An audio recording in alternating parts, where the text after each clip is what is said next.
VD. സതീശനെതിരായ CBI അന്വേഷണ ശുപാർശയിൽ പ്രതികരിച്ച MV. Govindan.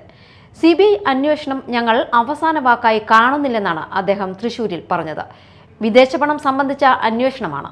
ഉചിതമായ തീരുമാനം എടുക്കേണ്ടത് സർക്കാരാണ്, എം.വി. ഗോവിന്ദൻ പറഞ്ഞു. ഞാനതാ പറഞ്ഞത്, ഞങ്ങളെ സംബന്ധിച്ചിടത്തോളം കേന്ദ്ര ഏജൻസി എല്ലാ കാലത്തും വരുന്നുണ്ട്, നോട്ടീസ് വരും, അതുപോലെ തന്നെ വ്യത്യസ്ത രീതിയിലുള്ള ഇടപെടൽ വരും, അതൊക്കെ വരുന്നുണ്ട്. അതും ഇതും തമ്മിൽ താരതമ്യം ചെയ്യേണ്ട കാര്യമില്ല.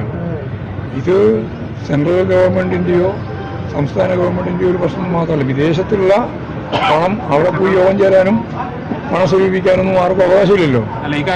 അങ്ങനെ വന്ന കാര്യം വെച്ചുകൊണ്ട് എന്താണ് നിയമപരമായ കാര്യം എന്നുള്ളത് ഗവൺമെന്റ് ആലോചിക്കുന്നത് മാത്രമേ പറയാൻ പറ്റുള്ളൂ. മുഖ്യമന്ത്രിയാണ് ഇക്കാര്യത്തിൽ തീരുമാനം എടുക്കേണ്ടത്. ഗവൺമെന്റാണ് തീരുമാനിക്കേണ്ടത്.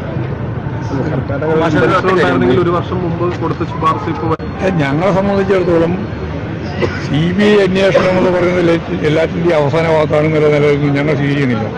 പക്ഷേ ഇത് വിദേശവുമായിട്ട് ഉൾപ്പെടെ ബന്ധപ്പെട്ട സാമ്പത്തിക ഇടപാടിൻ്റെ ഭാഗമായിട്ടുള്ള കാര്യം അന്വേഷിച്ച് അതിൻ്റെ ഭാഗമായിട്ടുള്ള റിപ്പോർട്ടാണ്. ആ റിപ്പോർട്ടിനെ സംബന്ധിച്ചിടത്തോളം ഗവൺമെന്റ് തീരുമാനിക്കേണ്ട കാര്യമാണ് ഞങ്ങൾ അംഗീകരിക്കുന്നത്.